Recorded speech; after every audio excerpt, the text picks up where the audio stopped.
Hola chicos, bienvenidos a la segunda clase de T-Class. Dada la elección que ustedes hicieron a lo largo de esta semana, vamos a hablar acerca del origen de la vida, un tema súper extenso como para poder comentarlo inextenso, abriendo la redundancia, y también vamos a hablar acerca de la evolución de las especies en sus puntos clave. Si bien ambos son temas muy extensos como para abarcarlos en una hora y media, vamos a tratar de hablar de los puntos clave, discutir los elementos esenciales y dejar algunas dudas claras cada cierto rato. ¿Ya? Recordamos que puede existir una latencia en la transmisión, por lo tanto, las dudas vamos a hacer una pausa en la mitad de la clase para poder leerlas, hacer un break y seguir con la última parte de la clase. ¿Ya? Entonces vamos a partir hablando acerca del origen de la vida en particular, puesto que si no entendemos lo que es la vida, de dónde salió y, y todas sus propiedades, no podemos entender evolución y no podemos entender biología. Por lo tanto, vamos a partir hablando de este tema y les traigo esta fotografía satelital del planeta Tierra, que es una fotografía muy bonita y tiene un motivo, el cual es introducir acerca de las propiedades físicas y químicas del planeta Tierra, que son esenciales para poder entender el origen de la vida. Caracterizando al planeta Tierra, si bien estas materias se profundizan mucho más en química y en física, es un planeta rocoso con atmósfera definida que pertenece al sistema solar.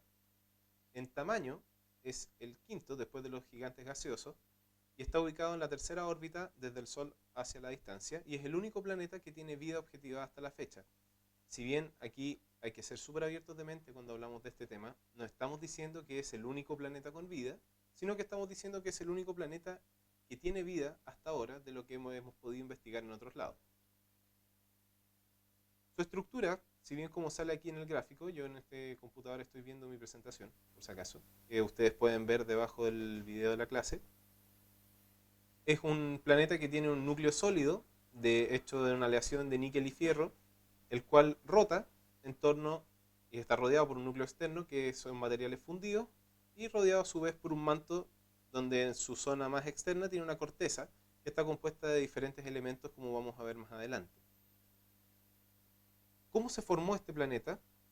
Hay que entender los orígenes del sistema solar como una nube de gas y polvo interestelar que comenzó a, a adquirir cierto grado de energía y de rotación a través del aumento del momentum angular de este disco protoplanetario que está hecho de gas y polvo, muy antiguo, y con esto se formó el sistema solar y sus distintos elementos. En un principio, el planeta Tierra era un planeta que tenía una corteza sumamente inestable, era casi un 100% magma, cercano a los 2000 grados Celsius, y muy violenta. Esto quiere decir que abundantemente existían tormentas eléctricas y reacciones químicas que eran muy violentas, explosiones, etc. Por lo tanto, la vida en las condiciones en que nosotros la conocemos era bastante improbable en este momento de la evolución del planeta.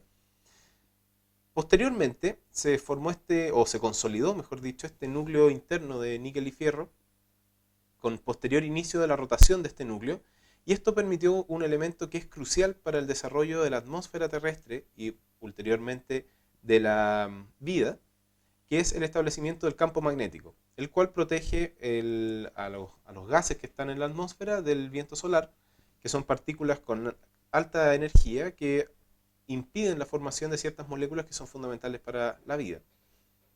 Y con esto se estableció la atmósfera primitiva, que es un concepto bien importante que tengamos. Ahora, ¿cómo evolucionó la atmósfera y por qué nos importa tanto este punto? Hay cuatro etapas que nosotros podemos diferenciar, si bien distintos autores tienen distintas formas de dividir el proceso.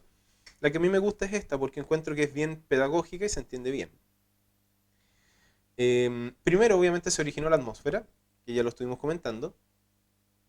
Posteriormente tenemos una etapa que se denominó prebiótica, puesto que no existía la vida, y en la cual fue muy importante el establecimiento de las condiciones químicas o geoquímicas que permitieron el establecimiento de la vida posteriormente. Después vino la etapa microbiológica, en la cual predominó la existencia de organismos unicelulares, y más adelante ya viene la etapa biológica, en la cual empieza toda esta explosión de vida en sus distintos elementos que ya conocemos.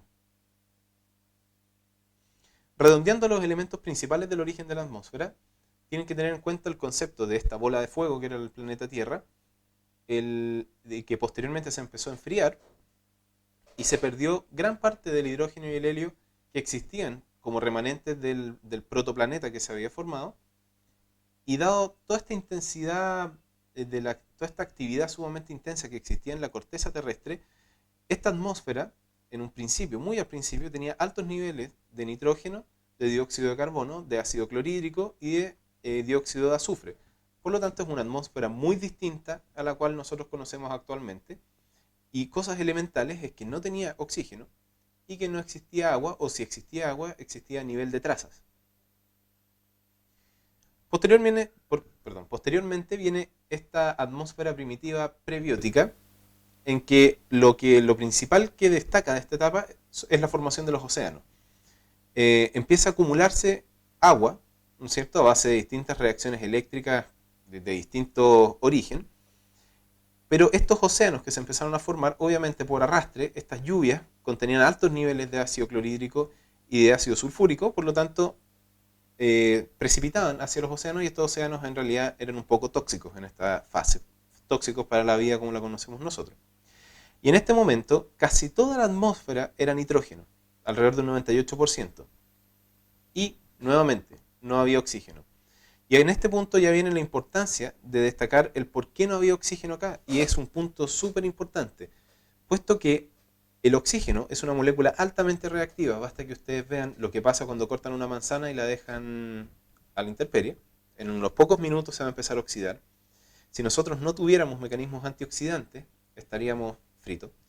Y si no hubiese habido oxígeno antes de la formación de las moléculas de las biomoléculas, de las moléculas orgánicas que nos conforman, nunca habrían podido formarse, puesto que el oxígeno es muy reactivo y hubiese impedido esta formación. Entonces, la verdad, esto ya suena, estamos muy serios, entonces hay que introducir un poco de icebreaker en esta tertulia. Y que exista toda la vida y la biodiversidad que nosotros conocemos ahora, se lo debemos a él, en realidad. Este personaje que está aquí en mi presentación, que se denomina el ancestro común biológico, tiene distintas siglas, pero en realidad es conocido como el ancestro común. ¿Por qué es el ancestro común? Ya vamos a ir hablando de eso. Y aquí hay fotografías que son realmente bonitas, que identifican cómo es la atmósfera actual después de todos los cambios que hemos tenido a lo largo de millones de años de evolución del planeta, que lamentablemente estamos destruyendo bajo distintos procesos, pero no vamos a entrar por esa línea, sino que vamos a atenernos netamente a la vida. Como pueden ver, eso fue un barniz un poco geofísico acerca de cómo se formó el planeta y cómo evolucionó la atmósfera para que pudiera albergar la vida. La vida, yo creo que es uno de los conceptos más intrigantes y difíciles de definir que existe en el mundo. Existen distintas líneas con las cuales nosotros podemos definir la vida. Yo en esta presentación me voy a tener netamente una definición científica, no excluyendo las definiciones religiosas y culturales que existen a nivel mundial, puesto que, como esto es una clase de biología, me tengo que tener a las definiciones biológicas. Estas son definiciones que yo escribí en base a distintos artículos que hay disponibles. Me costó bastante poder establecer una definición que sonara clara, por lo tanto ninguna de ellas va a sonar muy clara, pero vamos a ir por parte y desglosándolo. La primera es que la vida es la característica que diferencia los tres dominios biológicos del resto de las realidades naturales. Es decir, que tiene la capacidad de nacer, de crecer, de reproducirse y de morir. Y a lo largo de sucesivas generaciones poder evolucionar. Por otro lado, también podemos definir la vida como un sistema físico, aparentemente perfecto en términos termodinámicos, de equilibrar y capaz de equilibrar y de administrar las energías y recursos de su medio, pudiendo modificar todas sus propiedades físico-moleculares y responder a ella de manera autónoma y homeostática, rompiendo la tendencia de la geonaturaleza, manteniendo los niveles entrópicos dentro de lo óptimo. Esta yo creo que es la más volada de todas y en realidad es como la más difícil de entender. Pero es básicamente entender la vida como un sistema que es capaz de organizarse internamente para poder adaptarse a las fluctuaciones energéticas de su medio donde se está desarrollando y romper la tendencia geonatural. Es decir, si yo veo un tronco flotando en el río, cuesta abajo, lo más probable es que ese tronco llegue a la desembocadura o se quede atascado por ahí. Mientras que un ser vivo, por ejemplo los salmones, son capaces de nadar en contra de la corriente a expensas de un gasto que es termodinámicamente desfavorable en función de un rol biológico. Es eso lo que diferencia la vida de otro tipo de realidades naturales. Y Otra definición que podría ser es que brinda a este sistema una característica única, que es el sentido de la existencia. Y eso es algo súper abstracto que no vamos a profundizar mucho ahora. El rol dentro de un sistema físico que puede ser modificado sin romper el equilibrio termodinámico. Y por último, es una organización biomolecular que permite la organización de un estado físico que cumple con el principio de continuidad, siendo variable e impredecible en base a oscilaciones de su medio. Y en el caso de los seres humanos, de la conciencia. Entonces, eso es una cosa súper bonita de pensar de las cosas vivas. Si yo arrojo una piedra en caída libre, yo puedo predecir más o menos cuáles van a ser sus velocidades, dónde va a caer y cómo se va a comportar. Sin embargo, la vida yo no puedo predecirla, bajo ningún punto. O sea, yo no puedo saber qué es lo que va a hacer alguien. Y es por eso ahí vienen todos los chistes de los adivinos. Por lo tanto, quiero que se queden con esa duda y lo piensen, lo mediten y lo conversen con su familia o sus seres queridos, porque es un tema de conversación muy bonito. Los seres vivos tienen cosas en común, y eso son lo que define en realidad las cosas vivas, que la primera es la capacidad de poder nacer, crecer y reproducirse de manera autónoma. Esa definición quiero que se la dejen grabada, puesto que los virus, si bien tienen muchas biomoléculas y muchas cosas, no son seres vivos y están al borde de considerarse ser vivos, puesto que no pueden hacer, crecer y reproducirse de manera autónoma, sino que necesita un huésped para poder usar su maquinaria. Es decir, le falta la maquinaria para poder desarrollarse. Eso es algo interesante de pensar, porque existen. Todos los seres vivos tienen presencia de material genético en forma de ácido desoxirribonucleico, cumplen con el dogma central de la biología molecular, es decir, que la información del material genético en forma de ADN o de DNA es copiado a un RNA mensajero que posteriormente va a ser leído en un ribosoma y va a sintetizar proteínas. Todos los seres vivos están compuestos a nivel de unidad, es decir, de una célula, por membrana plasmática de carácter bifosfolipídico. Alrededor de un 60-70% del volumen celular es agua, y del organismo oscila entre un 50 y un 60% dependiendo del sexo. Son capaces de mantener la homeostasis y tienen rutas metabólicas específicas, que muchas de ellas son desconocidas, que permiten todos los procesos que fueron mencionados antes. Hay distintas teorías del origen de la vida, y estas, la verdad es que ya están un poco obsoletas, están saliendo algunas otras nuevas que son bastante locas, por eso la verdad no se las traigo a colación, porque la idea es que nos enfoquemos un poco a la PSU. Pero si ustedes buscan, la verdad, en la literatura, van a encontrar teorías nuevas que son bastante interesantes, sobre todo algunos papers. Entonces, dentro de las cuatro que les traigo, la primera es la teoría de la panspermia, que plantea que la vida se originó en otra parte del universo y que llegó a la Tierra en algún cuerpo celeste o objeto astronómico. Acá yo coloqué un meteorito, porque es la teoría de que la piedra tenía bacterias y entró al planeta y las bacterias se empezaron a replicar y nacimos nosotros. O sea, no nosotros como seres humanos, sino que la vida en general. Luego vienen las ramas del creacionismo, que atribuyen los orígenes divinos al origen de la vida. Y acá tenemos la teoría creacionista joven y el creacionismo evolucionista. El creacionismo joven es, yo creo que una de las más fundamentalistas de todas, que dice que Dios generó la vida hace alrededor de 6.000 años y rechaza todas las otras teorías astrobiofísicas. Netamente que la vida existe gracias a Dios y no existe nada más que eso. Es bastante cuadrada en todo caso. Luego viene la teoría de la abiogénesis, que es la más aceptada dentro del mundo científico hasta ahora. Si bien es teoría, todavía no se puede efectuar su comprobación. Y son distintas ramas de la biología que intentan explicar el origen de la vida en base a distintos fenómenos que pudieron ocurrir en la atmósfera prebiótica para poder dar origen a los seres vivos. Y se basa en el modelo vulgarmente llamado sopa primitiva, que lo vamos a revisar más adelante. Y el creacionismo evolucionista, que es en la otra rama del creacionismo, si bien dice que en realidad los hechos astrobiofísicos existieron, es decir, que la vida puede provenir de otro planeta, etc. El motivo de que exista esa vida en otro planeta es de origen divino.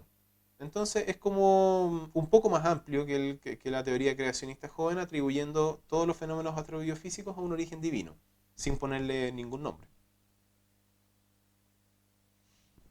Y vamos a revisar, obviamente, la biogénesis, porque es la que les pueden preguntar en la PSU, que es la famosa teoría de la generación espontánea o abiogénesis clásica.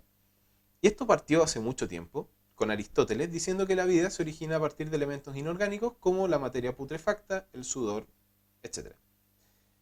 Eso fue ampliamente aceptado hasta más o menos el año 1600, es decir, tenemos casi 2000 años en que se creyó fielmente en que las cosas en descomposición generaban la vida.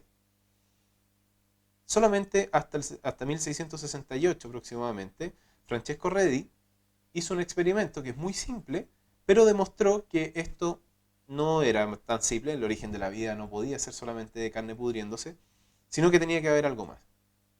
Y planteó o abrió el camino para que Luis Pasteur, el famoso Luis Pasteur, desterrara para siempre la teoría de la biogénesis clásica y afirmara uno de los dogmas biológicos más importantes que existen en la actualidad.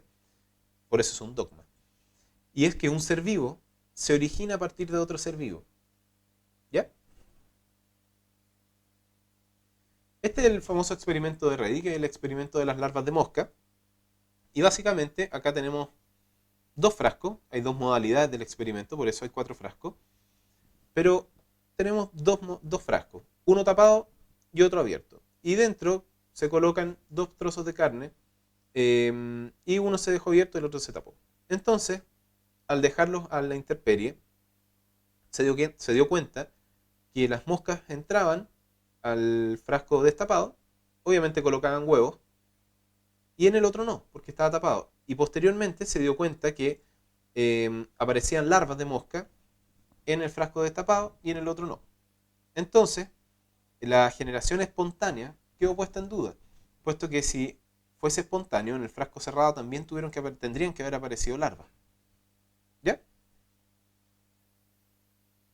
Y acá viene un experimento ya más fino, obviamente en todas las áreas de la microbiología donde contribuyó Luis Pasteur. Este es bien importante. Este es un frasco cuello de cisne que tiene la gracia que uno puede calentar el cuello de este frasco y puede doblarlo. Entonces aquí, en un principio, en la esquina superior izquierda, podemos ver que se vertió caldo de caldo en general. Podemos decir que puede ser un caldo cultivo, pero en general creo que era caldo de carne, si no me equivoco el término, el experimento original. Y luego, como estaba hervido el caldo, era estéril. Pero la parte que era estéril, ¿no es cierto?, era la parte baja, pero no el cuello. El cuello quedó doblado y con eso quedó retenido polvo y otros tipos de elementos. El frasco, mientras se mantenía vertical, se mantenía súper bien el caldo. Sin embargo, cuando este frasco se dobló, ¿no es cierto?, obviamente lo inclinaron para que el caldo rozara las paredes de esta parte curva y se volvía a la originalidad, al poco tiempo el caldo se entraba en descomposición. Por lo tanto, se planteó que en realidad la generación espontánea no existía y que se debía a la existencia de otros microorganismos y que la vida en realidad, como vimos anteriormente, acá, se origina a partir de otro ser vivo. Y luego viene la biogénesis moderna, que es la que está más o menos vigente actualmente, que atribuye el origen de la vida hacia alrededor de 4.400 y 2.700 millones de años atrás.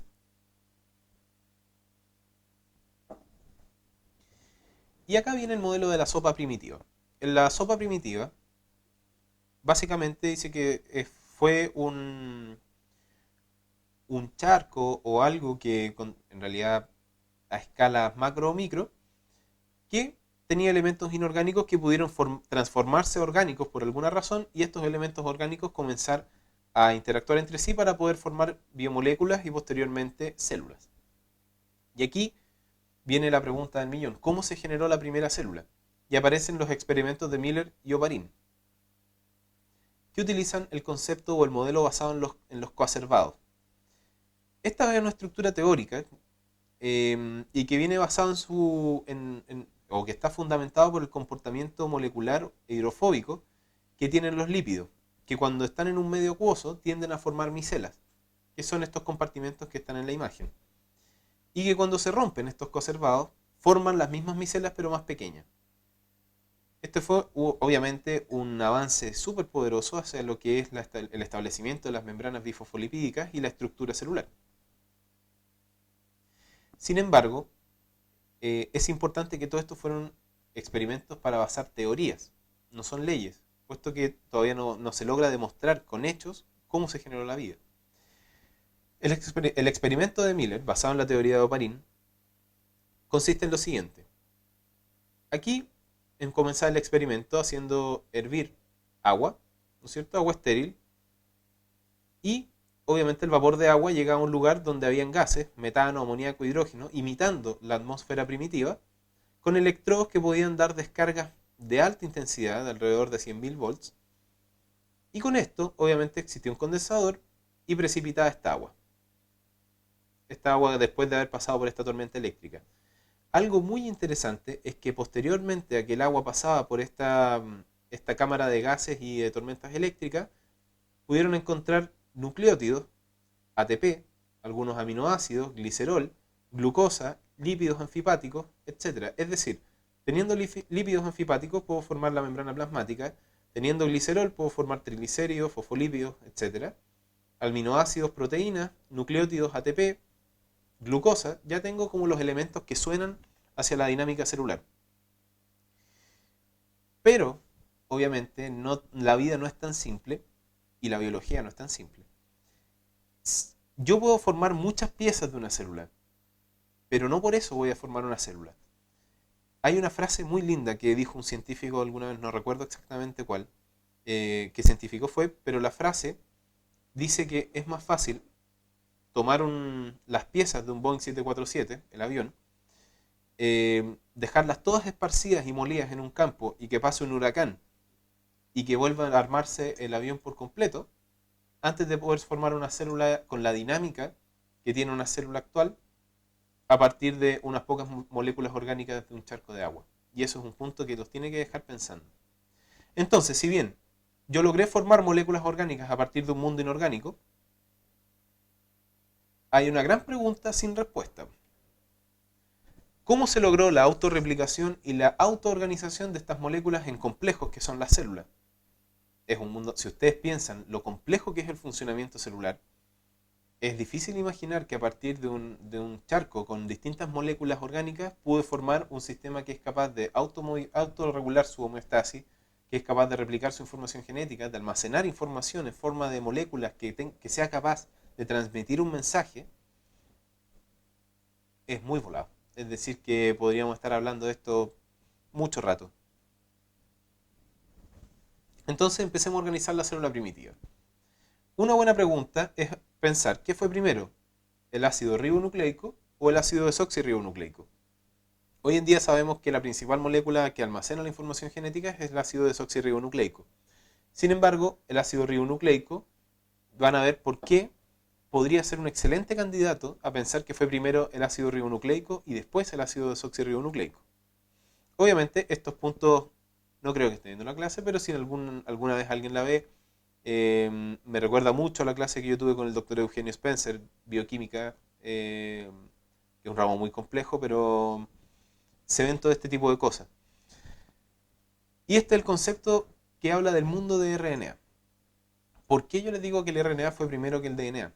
Porque el RNA en una célula moderna es capaz de portar información genética, que es el caso del RNA mensajero, al igual que puede catalizar reacciones químicas, que es el caso de las ribosimas. Además, es capaz de sintetizar proteínas. Los ribosomas son RNA ribosomal. Puede regular su propia expresión, que es el caso del RNA Pee-wee interacting, del small nuclear y el small nucleolar, que son RNAs que se encuentran principalmente como ribonucleoproteínas o como riboswitch. Puede ordenar aminoácidos, en el caso de los RNA de transferencia. Puede autoclivarse y es capaz de replicarse solo, que es el ejemplo en el autosplicing. Es monocatenario y es simple, es decir, es barato de fabricar. Tiene una ribosa, que es mucho más estable que la desoxirribosa. Entonces, esos son argumentos suficientes, por lo menos para mí, para pensar que probablemente el RNA fue la primera molécula elegida para guardar la información genética y que probablemente después evolucionó a DNA. Obviamente, la pregunta del por qué es un poco más difícil de responder. Entonces, nuevamente, ¿qué se necesita para que un ser biológico esté vivo? Que tenga metabolismo propio, que pueda reproducirse autonómicamente o autónomamente, que pueda relacionar e intercambiar energía con su medio y que sea capaz de morir. Es decir, que todas sus funciones metabólicas cesen. Entonces, dándole una vuelta al concepto de ser vivo, esto es mucho texto, la verdad esto es como para que lo lean después para estudiar, pero eso es más o menos lo mismo que hablamos antes. Son conjuntos de átomos y moléculas que forman sistemas complejos y que intervienen una serie de comunicaciones moleculares que permiten el intercambio de energía en forma ordenada y eficiente y que permite desarrollar las funciones básicas que ya vimos anteriormente. Es importante que desde el nacimiento del ancestro común, los seres vivos provienen de tres diferentes dominios taxonómicos en base a sus distintas características genómicas y celular. Y estos tres dominios son bacteria, eucaria y arquea. Entonces, es importante entender el concepto de que estos tres dominios de la vida provienen de un ancestro común. Y este ancestro común, lo más probable es que haya sido una célula procariota del tipo arquea.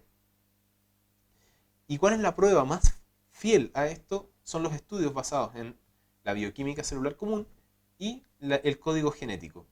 Por eso les pongo el código genético en común, porque la bioquímica celular no se profundiza tanto en la PSU. Es decir, uno no es capaz de concluir tan fielmente que la glucólisis, por ejemplo, en las bacterias puede ocurrir de una manera muy similar a las células eucariotas. O que la síntesis proteica ocurre de una manera casi idéntica a las células eucariotas, con diferencias mínimas. Entonces, por eso el código genético, que lo vamos a repasar en la clase de genética molecular, es una prueba bastante importante. Y otra cosa bien interesante, antiguamente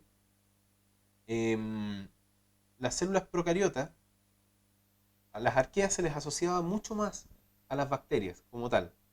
Sin embargo, se ha visto por estudios genéticos que las arqueas están mucho más relacionadas con las eucariotas que con las bacterias como tal. Eso es algo bien interesante de discutir. Y aquí, luego de que se genera este ancestro común, una célula procariota arquea, hay distintos requerimientos que tuvo que tener esta célula antes de poder ser el ancestro común. La primera era que tenía que ser capaz de realizar todos sus procesos sin oxígeno, puesto que no había oxígeno. Y como había azufre, y obviamente las reacciones para generar energía utilizan cadenas transportadoras de electrones, el aceptor final de electrones tenía que ser el azufre, por propiedades químicas que se comparten con el oxígeno en términos de números de oxidación y cosas por el estilo. Y aquí aparecieron todas estas bacterias que eran capaces de hacer esto, que eran las arqueas. Y acá viene uno de los pasos más importantes en lo que es la evolución celular, que es la transformación atmosférica hacia el oxígeno. Obviamente estos primeros organismos que empezaron a aparecer eran heterótrofos, es decir, que eran capaces de alimentarse de los del lado. Y obviamente empezó o hubo escasez de alimento, porque si es que yo no tengo organismos productores, voy a quedarme sin alimento tarde o temprano. Y aquí hubieron organismos, el origen de estos organismos también es incierto, pero es bastante interesante analizarlo, que eran capaces de tomar la energía del Sol, que es un recurso ultra abundante en el planeta, y podían generar materia orgánica y energía. Y aquí obviamente aparecieron los autótrofos. Pero para realizar este procedimiento, este proceso, tenían que desechar oxígeno. Y este proceso, que era tomar fotones, ¿no es cierto?, y poder usar la energía de los fotones para poder generar materia orgánica, es la fotosíntesis. Y cuando nació la fotosíntesis apareció un nuevo grupo de bacterias que eran las cianobacterias, que eran capaces de realizar la fotosíntesis, que son las bacterias atribuidas al origen de los cloroplastos más adelante. Pero ¿qué pasó? Estos organismos que están aquí en la foto, muy bonitos que se ven verdes, empezó a acumularse oxígeno. Y como habíamos dicho, el oxígeno es una molécula muy reactiva y es muy mala para las moléculas orgánicas. Y es por eso que los seres vivos tenían dos opciones. O desarrollaban métodos para poder adaptarse al oxígeno, es decir, desarrollar mecanismos antioxidantes endógenos, o morirse. Por lo tanto, algunos organismos empezaron a sustituir al azufre por el oxígeno. Además, se dio otro fenómeno en que a causa de la demanda de azufre de la atmósfera empezó a disminuir. Por lo tanto, también había escasez de azufre. Y aparecieron estos organismos que eran capaces de usar el oxígeno como aceptor final de electrones, pudiendo sintetizar agua con esto. Y aquí aparecieron los primeros organismos que se denominaron aeróbicos, que eran capaces de usar oxígeno para sintetizar sus propias moléculas orgánicas.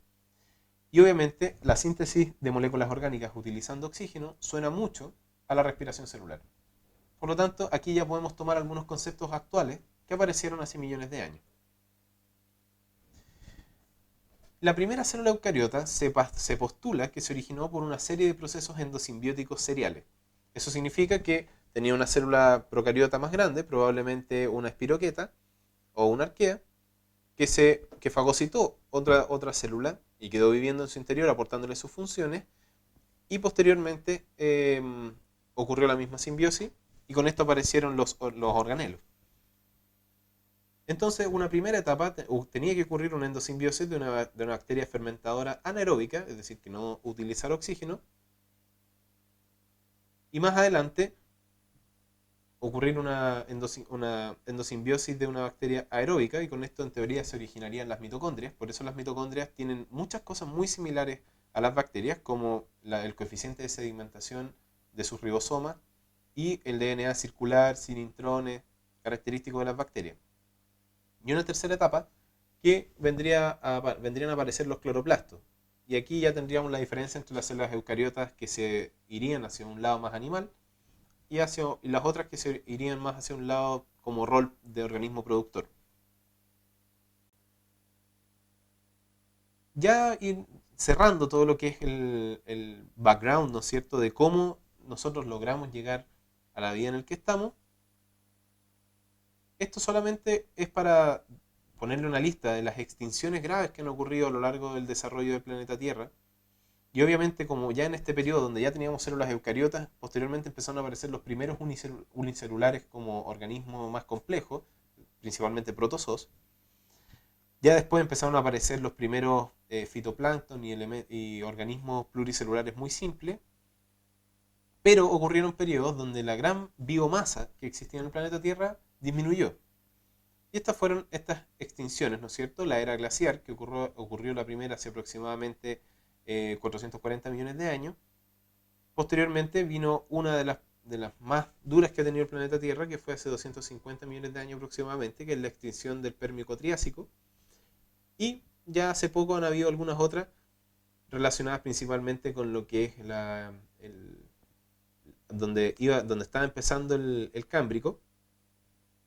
Y después viene el concepto de explosión cámbrica, que se le denominó a todo este conjunto de fenómenos que aumentaron la biomasa y la biodiversidad de maneras muy altas y que generó muchas de las especies que actualmente están. Finalmente, se postula que la vida surgió primero en el agua por muchas razones.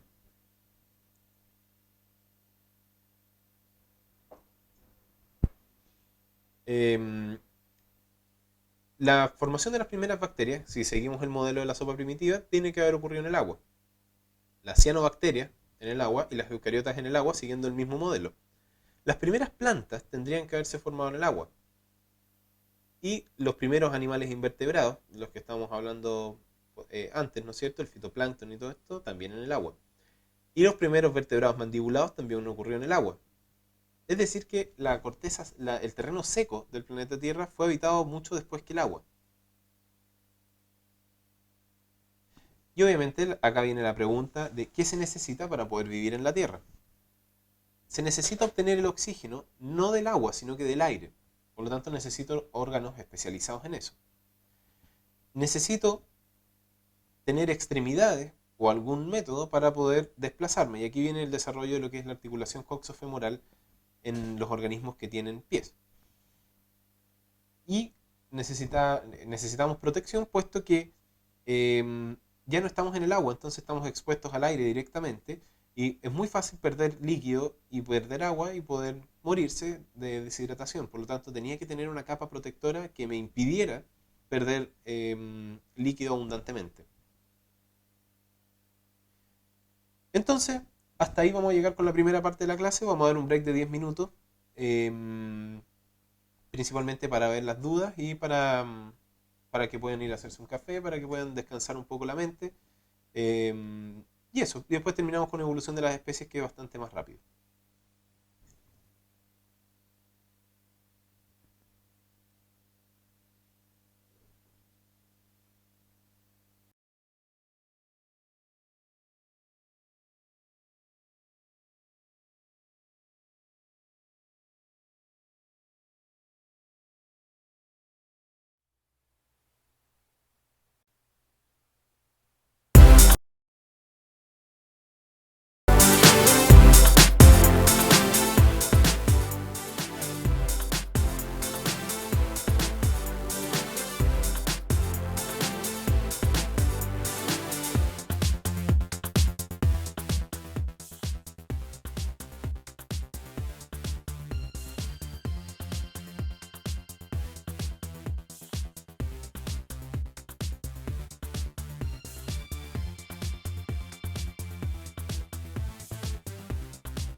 avisáis nomás.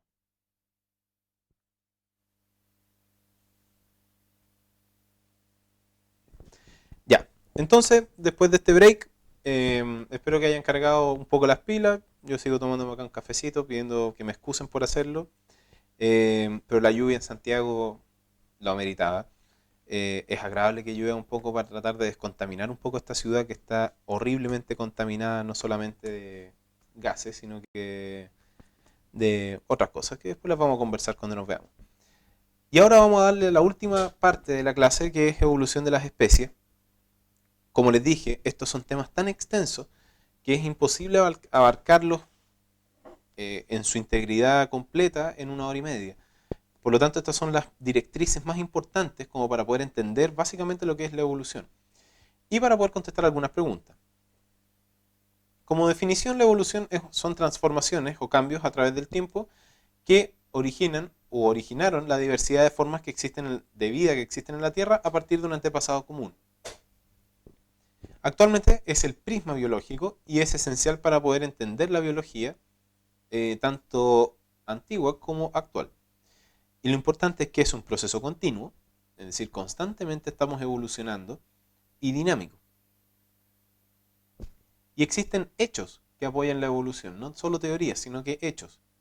La primera son la existencia de órganos homólogos y análogos, que los vamos a hablar, la embriología comparada, la clasificación filogénica en el árbol de la vida, el registro fósil y la bioquímica y genética molecular. Esto de los órganos homólogos y análogos es un poco complicado de entender a veces. A mí en el colegio se me olvidaba, tengo que admitirlo, pero al final logré entenderlo.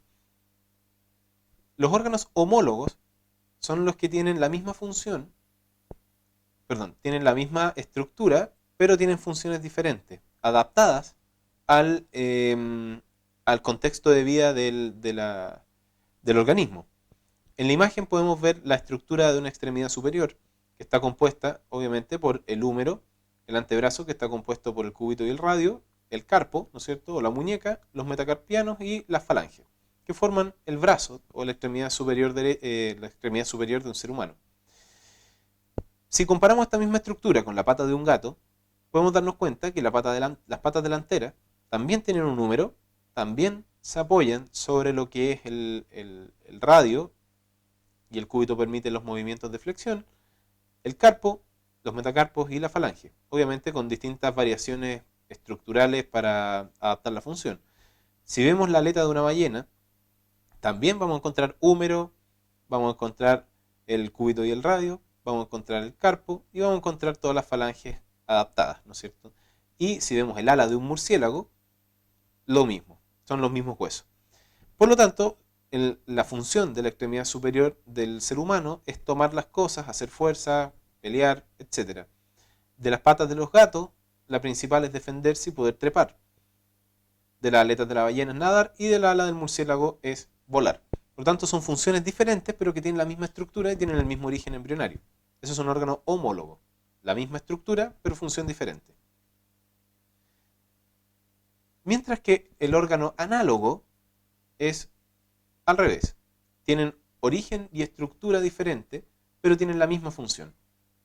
Y un claro ejemplo son las alas de las aves comparadas con las alas, ¿no es cierto?, de los insectos. Ambas tienen la función de permitir el vuelo, pero las alas de los murciélagos no tienen estructuras óseas y la de las aves sí. Y tampoco tienen plumas los insectos. La embriología comparada, por otro lado, nos dice que si comparamos los embriones en etapas tempranas del desarrollo, la estructura es prácticamente idéntica en distintos grupos de especies. Como podemos darnos cuenta, todos tenemos arcos branquiales, tenemos estructuras de prolongación, tenemos un corazón prominente y tenemos cola. No tenemos el orificio que va a generar el oído, tenemos las vesículas cerebrales que van a originar el sistema nervioso central y todos tenemos un tubo neural y una notocorda que va a guiar el desarrollo.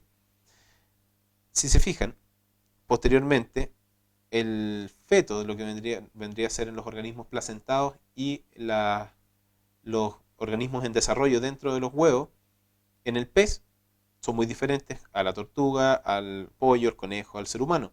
Pero los embriones tempranos son casi todos iguales. Miren el parecido entre el embrión de un conejo y el embrión de un ser humano. O el embrión de un pollo con el embrión de un ser humano. Son virtualmente iguales. Por lo tanto, esa es otra teoría que avala que todos venimos de un organismo en común. Y el código genético universal es una de las grandes ventajas, puesto que, si bien esto es un concepto de genética molecular, los codones, que son los grupos de 3 nucleótidos presentes en el RNA mensajero que son interpretados con un significado aminoacídico, eso significa, por ejemplo, que el codón AUG, formado por adenina, uracilo y guanina, significa que yo tengo que tomar un aminoácido que se llama metionina, y que es el inicio de la traducción muchas veces. Cada codón significa algo, y eso se replica en todos los tipos de células diferentes que existen, con algunas variaciones mínimas. Y eso es algo que avala que esta maquinaria para poder sintetizar proteínas es muy antigua. ¿Ok? El registro fósil viene de la palabra fósile, que significa elemento excavado. Obviamente va a permitir ver cosas que ocurrieron hace mucho tiempo y que están conservadas de distintas formas, y por eso existen distintos tipos de interpretación de fósil y distintos tipos de fósiles. Esta alteración en la composición de un fósil se denomina diagénesis. Y las deformaciones, metamorfismo dinámico. Y aquí tenemos distintos tipos que les había comentado. Están los ignofósiles, que viene a ser lo que es una impresión de la morfología en un material que la pudo conservar. Los microfósiles, que por su propio nombre se refiere a los microorganismos. La resina fósil clásica de Jurassic Park. Y los pseudofósiles, que no son seres vivos que quedaron plasmados en sustancias inorgánicas, sino que son sustancias inorgánicas que adquieren forma de seres vivos.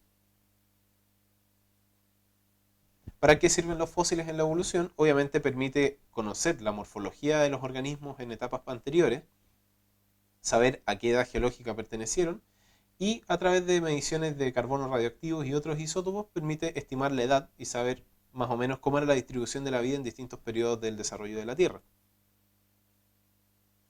Esta pregunta, cuando yo di la PSU, hace ya su tiempo, es muy importante y es fácil. ¿Por qué es importante entender o aplicar la capa del suelo donde yo encuentre un fósil? Porque mientras más arriba yo encuentre el fósil, más nuevo es. Mientras más abajo yo lo encuentre, más antiguo es. ¿Ok? Por eso en los fondos oceánicos y también en los terrenos secos, todo lo que se encuentre muy abajo, si les aparece un esquema, es más antiguo que lo que está más arriba.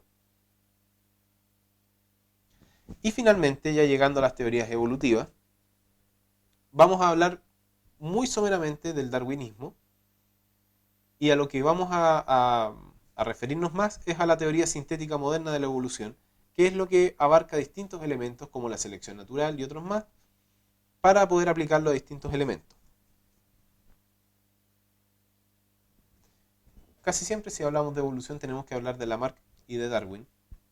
Lamarck fue el primero que introdujo el concepto de evolución en 1800 y propuso que los organismos no eran estáticos, es decir, que podían adaptarse y cambiar en base al medio que los rodeaba.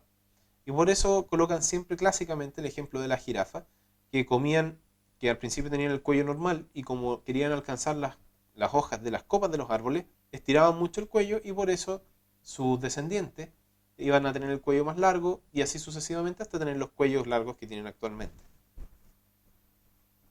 Por lo tanto, los hábitos del animal determinan el cambio físico que va a tener ese animal al momento de evolucionar. Esa es la propuesta finalmente que hace el lamarquismo, muy, muy sintéticamente. Charles Darwin se considera el padre de la evolución, es conocido, ya salen cuánta serie puede existir en la televisión, y él hizo un libro, un tratado en realidad, que analizó las distintas morfologías de una misma especie y lo publicó en un libro que se llama El origen o sobre el origen de las especies. Es un libro muy bonito, es como para tener de colección en una biblioteca. Y habla de la teoría de la selección natural. Si bien no es la misma selección natural que vamos a hablar nosotros, plantea que existe una reproducción diferencial de los seres vivos. Es decir, que los mejores adaptados van a dejar más descendencia. Entonces tenemos el lamarquismo, el darwinismo, como cosas globales que ya las analizamos. Y ahora nos vamos a tener un poco más en la teoría sintética moderna de la evolución, que está compuesto de tres áreas de análisis. La primera es la variabilidad evolutiva, la segunda son los mecanismos evolutivos y la tercera son las consecuencias evolutivas.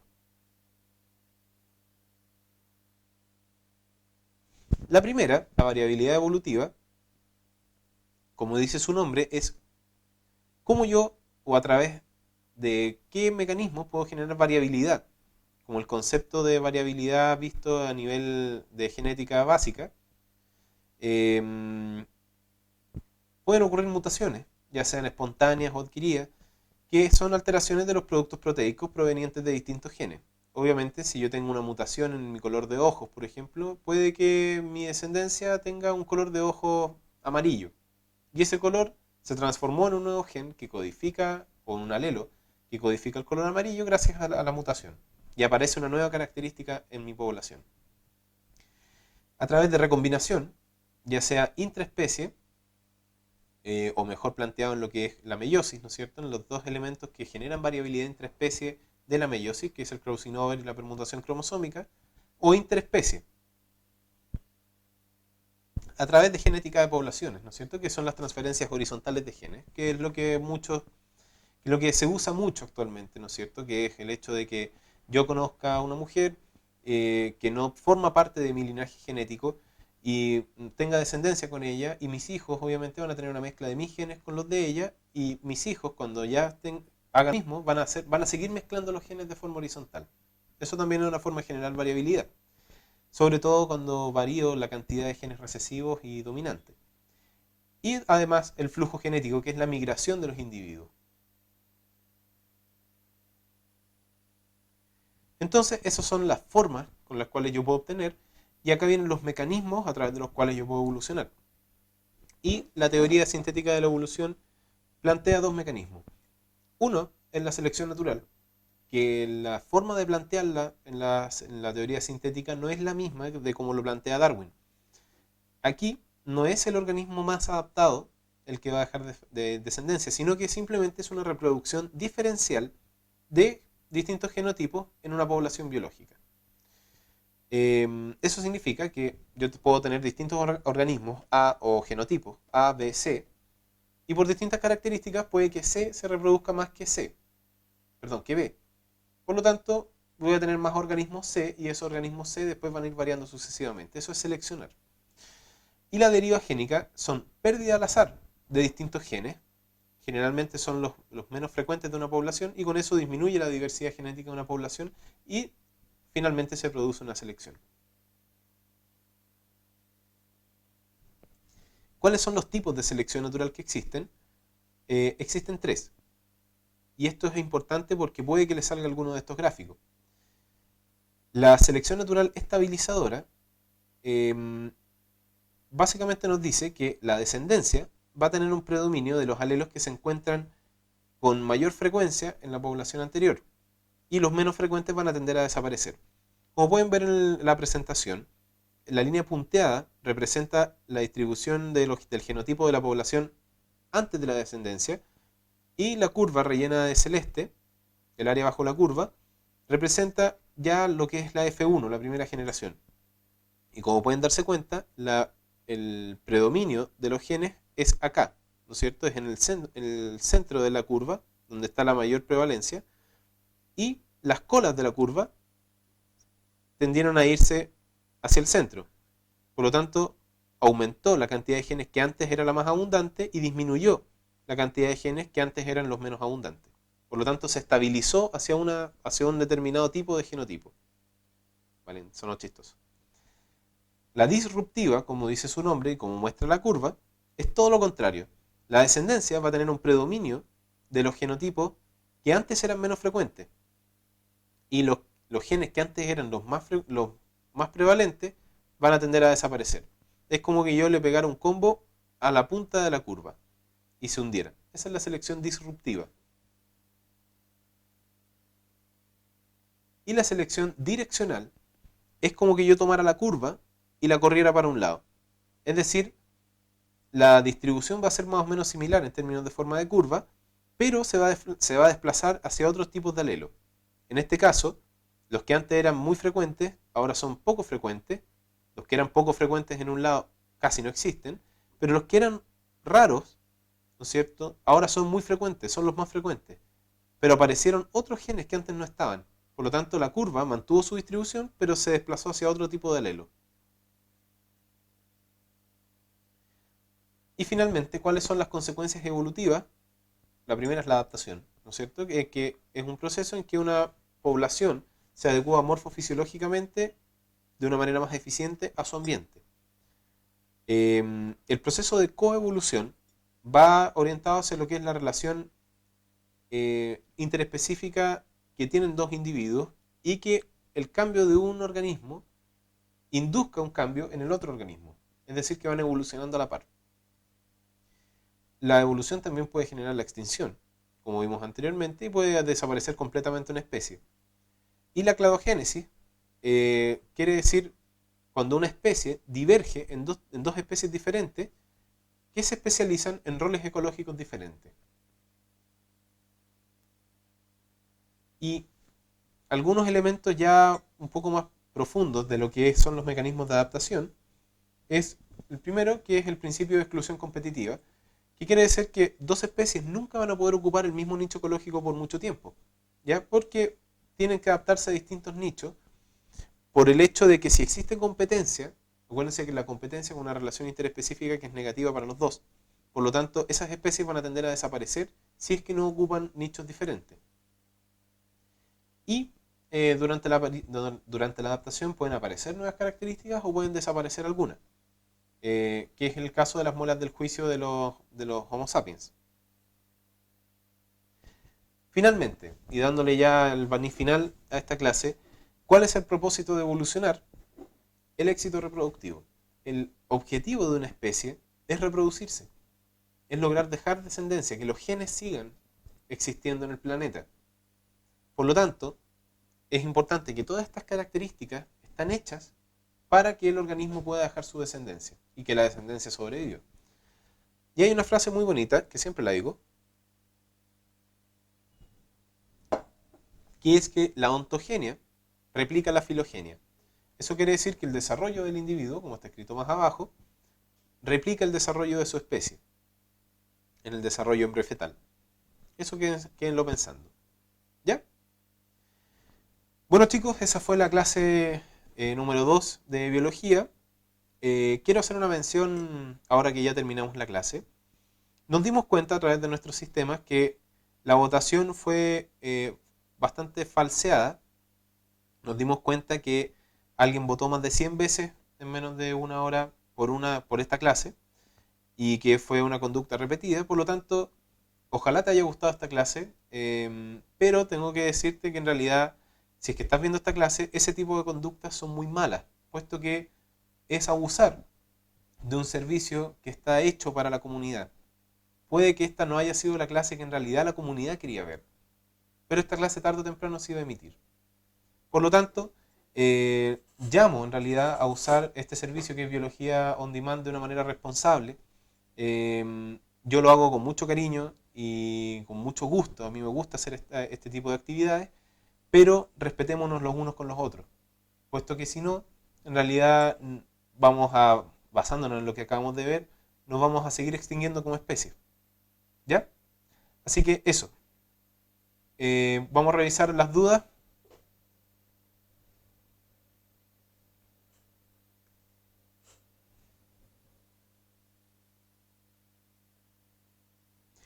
Me preguntan, ¿en los embriones de mamíferos tienen unos genes comunes que se llaman HOX? ¿Se podrían obtener desde un embrión humano otra especie de mamífero? Los HOX, en realidad, eso va más que nada, los Hox genes son genes que permiten, entre muchas funciones que tienen, regular el desarrollo, no sé de una manera explicarlo de una manera sencilla, pero permiten el que las orejas estén donde están, los ojos estén donde están, que el desarrollo ocurra y que la simetría del desarrollo corporal ocurra de la manera que ocurre, que no tengamos las piernas en los hombros y cosas por el estilo, de una manera súper grosera y general. Eh, el definir una especie no va por los genes que tiene solamente, sino que va por el número de cromosomas también.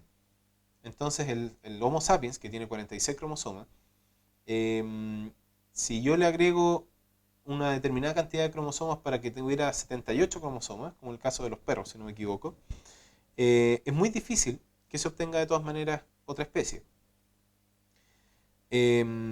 Para que yo pudiera obtener desde un embrión humano otra especie de mamífero, tendría que alterar el número cromosómico. Y la naturaleza es tan sabia que cuando se altera en límites incompatibles con la vida, generalmente ocurren abortos espontáneos, como en el caso de algunas trisomías que son incompatibles con la vida. Eh, pero los Hox genes no van por el tema de la especie, sino que es en cómo se regula el desarrollo fetal o embrión fetal de dicha especie. Principalmente lo que es la embriogénesis, más que el desarrollo que viene después de las 3 semanas. Perdón, 12 semanas. 3 meses, perdón. Ok, entonces, dado que no hay más dudas, vamos a dejar la sesión hasta aquí. Los espero en una próxima sesión. Vamos a estar atentos a la votación. Vamos a hacer mecanismos ya para que no vuelva a pasar lo que pasó en esta clase. Y con gusto vamos a preparar la que ustedes quieran ver. Nos vemos, que estén muy bien. Chao, chao.